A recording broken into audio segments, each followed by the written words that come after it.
VD. Satheesan മന്ത്രിസഭയിൽ ആരൊക്കെ എന്നതിൽ ചർച്ചകൾ സജീവം. മുഖ്യമന്ത്രി ഉൾപ്പെടെ 12 പേർ കോൺഗ്രസിൽ നിന്ന് മന്ത്രിസഭയുടെ ഭാഗമാകും. മന്ത്രിസഭയിൽ കെ.സി. വേണുഗോപാൽ പക്ഷം കൂടുതൽ പ്രാതിനിധ്യം ആവശ്യപ്പെടും. വൈകിട്ടോടെ കെ.സി. വേണുഗോപാൽ കേരളത്തിലെത്തും. മന്ത്രിസഭയിലെത്തിയാൽ രമേശ് ചെന്നിത്തലയ്ക്ക് ധനവകുപ്പ് നൽകാനാണ് ആലോചന.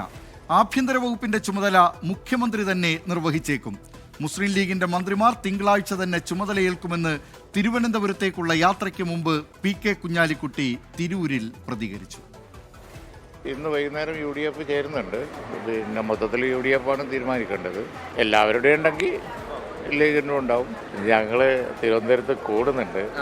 അവിടെ പിന്നെ ആ കാര്യങ്ങളൊക്കെ ചർച്ച ചെയ്യപ്പെടും. അതിലൊന്നും ഒരു അലോസരമൊന്നും ഉണ്ടാവില്ല. ഒക്കെ നല്ല അന്തരീക്ഷത്തിൽ കാര്യങ്ങൾ തീരും. നിയുക്ത മുഖ്യമന്ത്രി വി.ഡി. സതീശനെ ഘടകകക്ഷി നേതാക്കൾ ഉൾപ്പെടെ വസതിയിലെത്തി കാണുകയാണ്. അർഹമായ പ്രാതിനിധ്യം ലഭിക്കുമെന്ന പ്രതീക്ഷയിലാണ് ഘടകകക്ഷികൾ.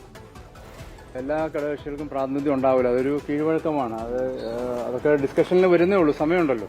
UDF തീരുമാനിക്കേണ്ട കാര്യമാണ്. കോൺഗ്രസ് പാർട്ടി അതിനെ സംബന്ധിച്ചൊരു വ്യക്തത അവരെ സംബന്ധിച്ചുണ്ട്. ഏതൊക്കെ വകുപ്പുകൾ ആർക്കൊക്കെയാണെന്നുള്ളതിനെ സംബന്ധിച്ച് ഏതൊക്കെ ഘടകകക്ഷികൾക്ക് അതൊക്കെ അവർ തീരുമാനിക്കും. തീരുമാനിച്ച ശേഷം UDF പറയാം. അതിനുശേഷമുള്ള ചർച്ചകളാണ് വരാൻ പോകുന്നത്.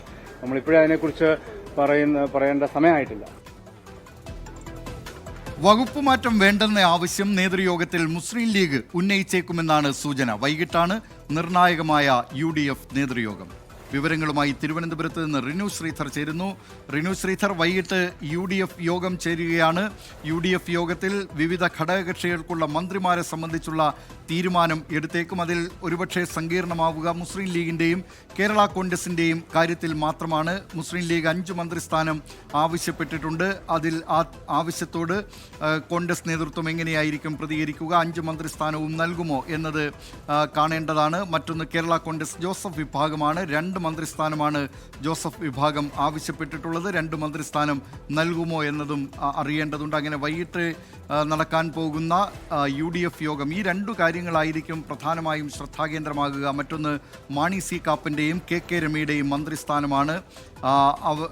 മാണി സി കാപ്പന് മന്ത്രിസ്ഥാനം നൽകുന്നത് കോൺഗ്രസിലേറെക്കുറെ തീരുമാനമായിട്ടുണ്ട്.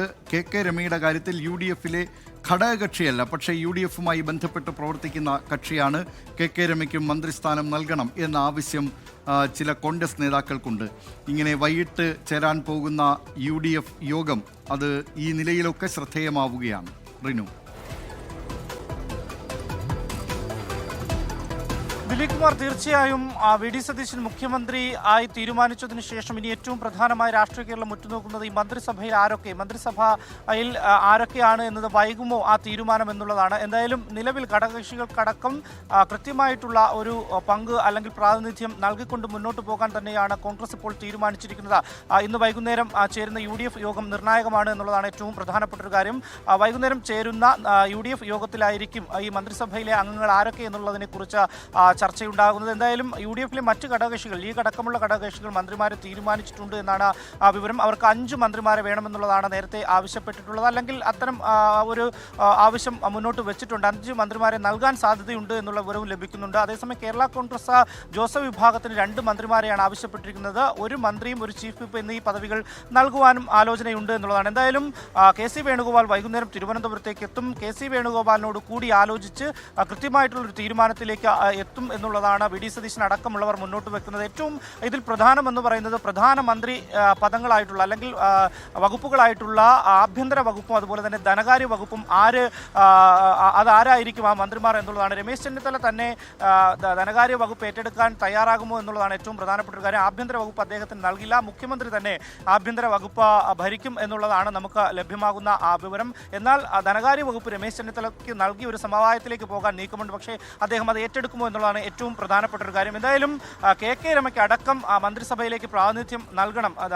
ദിലീപ് കുമാർ സൂചിപ്പിച്ചതുപോലെ തന്നെ KK രമ ഘടകകക്ഷിയുടെ ഭാഗം അല്ലെങ്കിൽ പോലും കോൺഗ്രസിനൊപ്പം നിൽക്കുകയാണ്. അതുകൊണ്ട് തന്നെ അവർക്കും ഒരു മന്ത്രിസ്ഥാനം നൽകണം, അല്ലെങ്കിൽ സ്പീക്കർ പദവിയെങ്കിലും നൽകണമെന്ന അടക്കമുള്ള ആവശ്യങ്ങൾ മുന്നോട്ട് വെക്കുന്നുണ്ട്. എന്തായാലും കോൺഗ്രസ് 12 മന്ത്രിമാർ, അതായത് മുഖ്യമന്ത്രി അടക്കം 12 മന്ത്രിമാരും ഒരു സ്പീക്കർ പദവിയുമായിരിക്കും കോൺഗ്രസിന് ഉണ്ടാവുക എന്നുള്ളതാണ് പുറത്തുവരുന്ന വിവരം. ദിലീപ് കുമാർ.